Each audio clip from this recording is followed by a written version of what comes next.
Kalau di bawah SD, pertama-tama itu pasti kita kategorikan dulu, misalkan dia ini sudah ada pengalaman atau belum. Jadi regardless the age, tetap kita tanya dulu apakah dia punya pengalaman, terus tujuannya atau arahnya mau kemana, misalkan mau ke klasik, atau mau ke pop, atau mau ke jazz, dan sebagainya.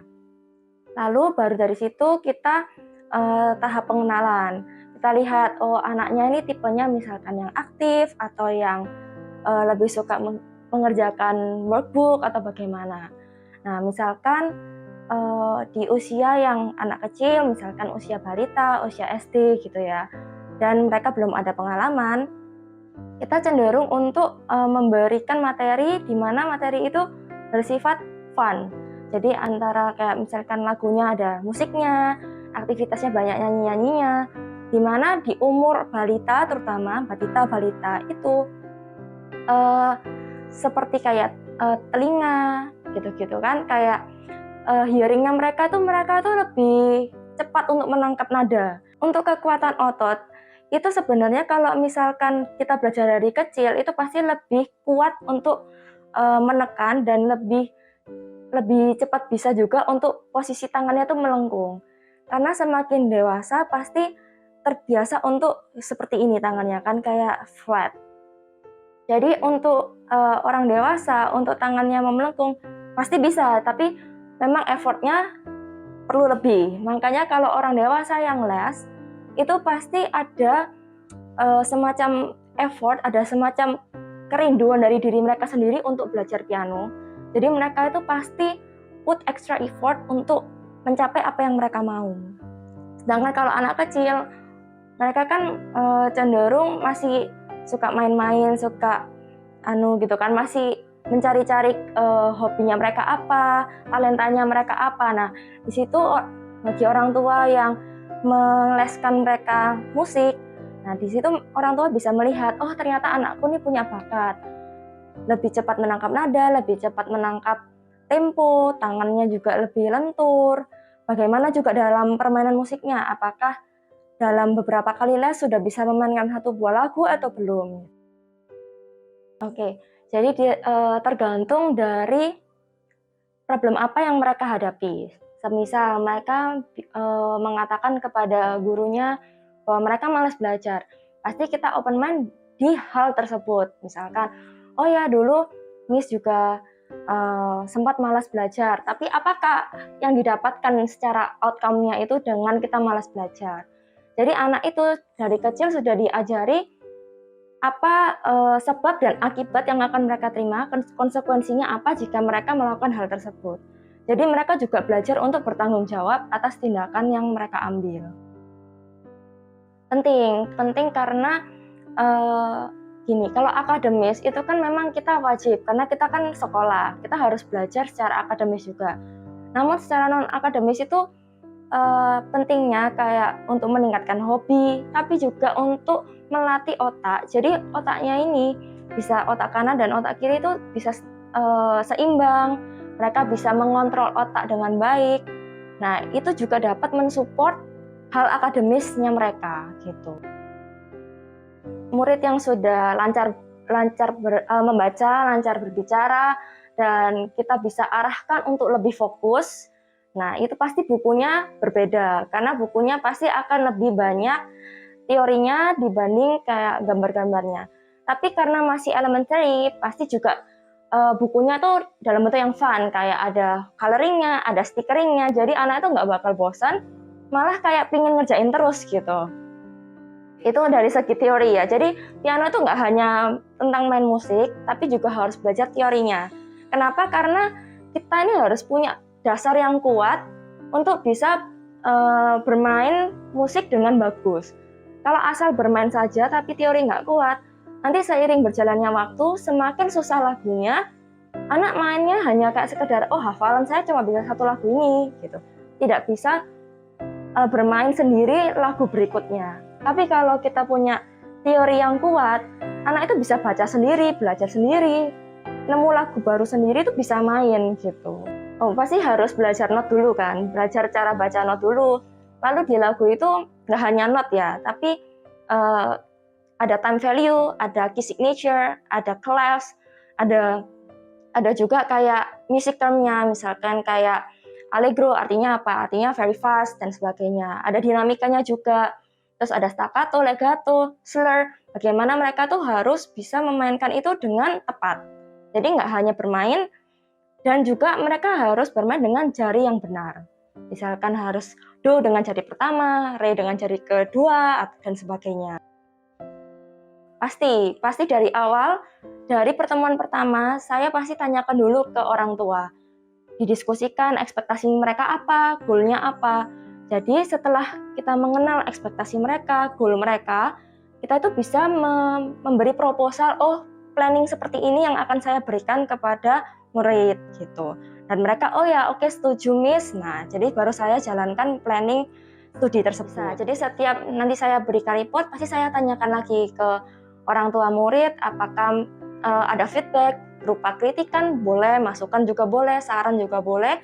Dan saya juga pasti tekankan apakah orang tua murid ada request, misalkan request materi atau request lagu. Nah, mereka boleh sampaikan ke saya. Jadi nanti saya juga lebih enak mengajarnya karena sama-sama memenuhi keinginan, memenuhi ekspektasi orang tua murid dan muridnya juga gitu.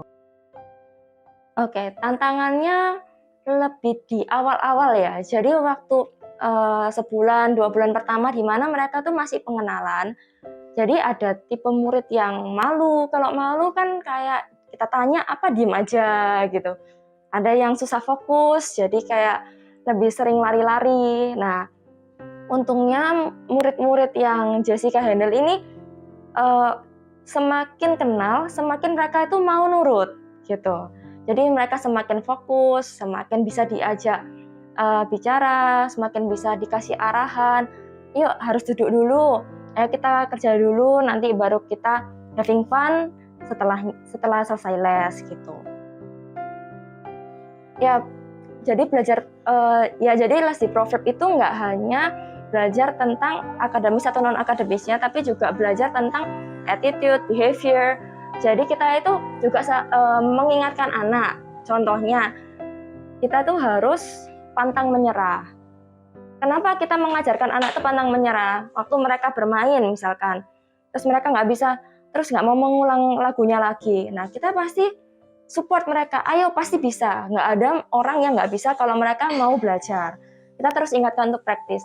Hal tersebut itu nggak hanya berlaku untuk di les piano aja, tapi untuk mereka kelak ke depannya. Saat mereka di sekolah, mereka bakal memberikan yang full effort gitu. Mereka nggak mudah menyerah. Saat mereka remedi, mereka juga nggak patah semangat. Dalam dunia kerja pun nantinya mereka juga nggak akan patah semangat saat mereka susah mendapatkan pekerjaan, dalam mencari pekerjaan dan sebagainya. Oh iya, jadi kalau Jessica sih membuatnya setiap tahun. Jadi kayak examnya itu annually, di mana murid itu sudah belajar apa aja sih selama setahun. Terus kita breakdown, ada tes-tesnya. Misalkan ada hearing, ada misalkan beat, ada permainan piano, ada teori dan sebagainya, dan banyak lagi. Lalu dari situ kita assess, anak itu dapat nilai berapa, apakah lulus atau tidak, dengan nilai pass, merit, or distinction. Nanti lalu setelah lulus, kita berikan sertifikat kepada muridnya.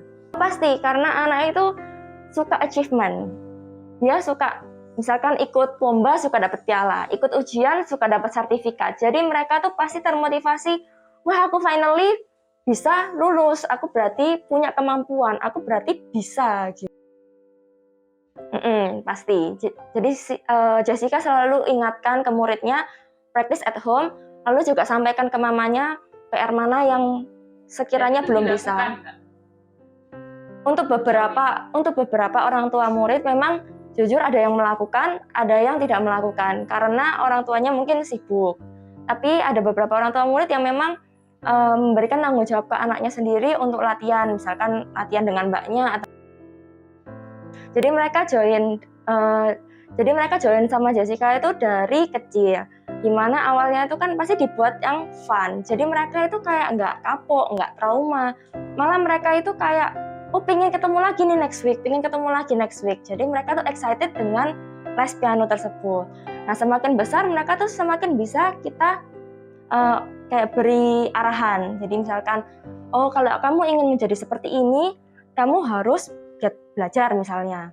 Atau kamu harus latihan tambahan, latihan fingering biar jarimu lebih lincah dibanding lainnya. Seperti itu. Nah, dengan diberi arahan tersebut dan diberi motivasi dan juga harus di-appreciate ya. Jadi hasil apapun yang mereka bawa waktu les, apapun yang mereka mainkan, kita harus mengapresiasi, harus memvalidasi. Oh, kamu nih sudah memberikan effort gitu. Meskipun bagi kita misalkan masih ada salah, masih kurang, tapi siapa tahu itu sudah bestnya mereka gitu, sudah terbaiknya mereka. Jadi dengan kita menghargai, memotivasi mereka dan terus kayak memvalidasi apa yang mereka usahakan, itu akan memotivasi mereka untuk menjadi lebih baik lagi. Kalau misalkan untuk orang tua murid, kalau misalkan bingung ya anaknya ini lebih baik les non akademis atau enggak, kalau dari saya sebenarnya non les akademis itu juga perlu, karena kita ini nggak bisa tahu ya, kita bakal kerja itu bisa dapat kerja kantoran yang enak apa tidak, karena banyak orang yang akademisnya tinggi tapi kerjanya ternyata sesuai hobi mereka, kayak berkatnya Tuhan taruh di sana gitu. Juga non akademis itu membantu mereka untuk rilis stres sebenarnya gitu. Jadi awalnya saya les piano itu karena orang tua saya ingin saya punya tempat untuk rilis stres. Awalnya seperti itu. Jadi biar nanti kalau stres belajar, ya biar rilis stresnya nggak ke tempat yang salah. Jadi stres kita sedih, marah, kita main musik gitu. Which is memang benar, waktu dulu remaja-remaja kita galau, kita sedih, kita stres karena remedi, Jessica main piano gitu. Untuk mengekspresikan feeling, setelah diekspresikan tuh sudah selesai. Jadi kita nggak ke tempat yang salah gitu. Dan les non akademis itu juga membantu, yang seperti Jessica jelaskan tadi, membantu otak kita mengontrol jari-jari kita, mengontrol, memberikan instruksi yang berbeda, kayak bisa multitasking gitu. Itu hal yang perlu, dan juga bisa mempertajam otak, telinga, dan jari kita. Dapat sih, jadi kayak Jessica sendiri itu disadarkan untuk kita ini nggak bisa stop growing. Jadi semenjak Jessica mengajar, itu malah kita tuh craving for more knowledge gitu. Jadi Jessica coba ikut masterclass gitu yang sesekali untuk tetap keep update gitu, mengupdate ilmu yang Jessica punya gitu. Terus juga Jessica tetap rely ke Tuhan. Jadi misalkan dapat atau tidak dapatnya murid misalkan, itu Jessica pasrahkan ke Tuhan, karena Jessica percaya kalau murid itu akhirnya untuk Jessica, pasti akhirnya bersama Jessica gitu. Jadi kita nggak perlu sampai harus kayak rebutan atau iri hati dan sebagainya. Berkat masing-masing orang tuh sudah diatur gitu sama Tuhan. Dan selama Jessica dikasih berkat, ya pasti kita harus mengelola berkat itu dengan baik. Ya, jadi Jessica tuh pasti datang bawa beberapa materi. Misalkan persiapan main lagu, teori, main gamenya yang untuk belajar juga ya, tapi bukan main-main aja. Ada nyanyi-nyanyi. Nah, misalkan anaknya waktu itu sedang cranky nyanyi, ya kita lakukan game dulu biar anaknya semangat atau bagaimana gitu. Nah, memang at the end of the day waktu lesnya selalu lebih, nggak pernah kayak exactly selesai 1 jam. Jadi meskipun anaknya milih, aku nggak mau ini, tapi ternyata materi yang dibawa itu lebih dari yang dibutuhkan gitu loh, cuy.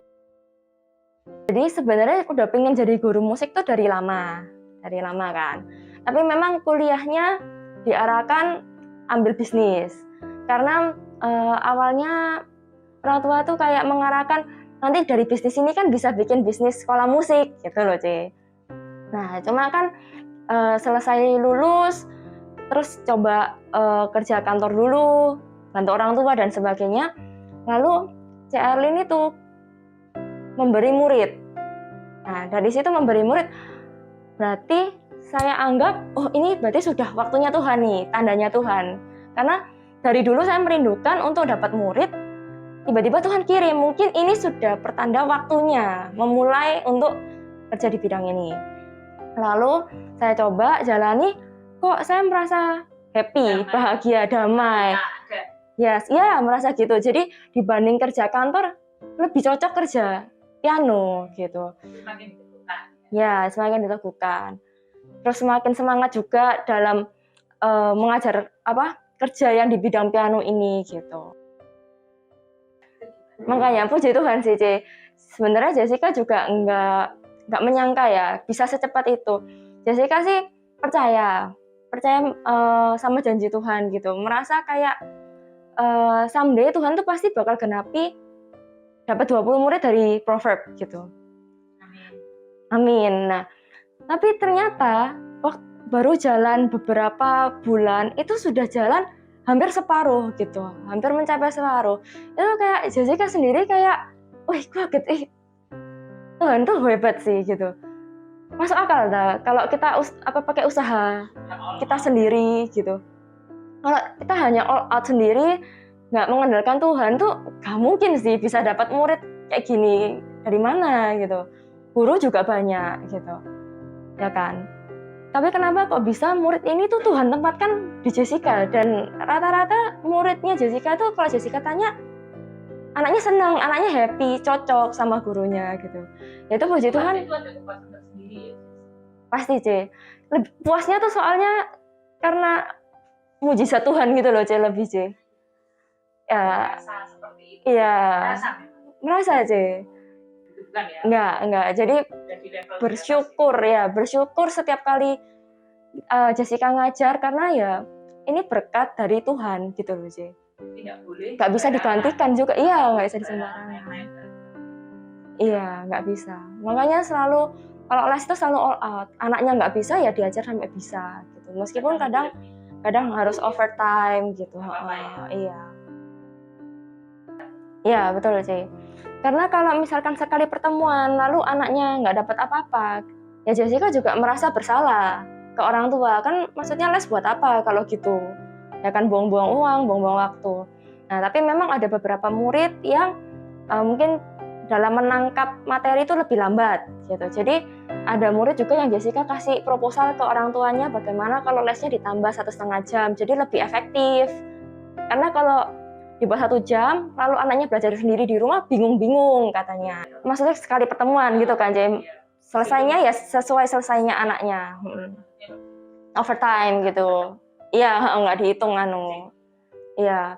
Soalnya ya itu, Jem. Maksudnya kita kalau misalkan ngasih proposal untuk tambahan waktu ke orang tua itu nggak asal, ada buktinya. Jadi misalkan selama sebulan ini sudah lebih terus, sudah 1,5 jam terus seringnya, baru Jessica bisa ajukan ke orang tua, ini loh berdasarkan bulan lalu anaknya les 1,5 jam terus dan itu lebih bisa di next week-nya. Nah, jadi ada buktinya.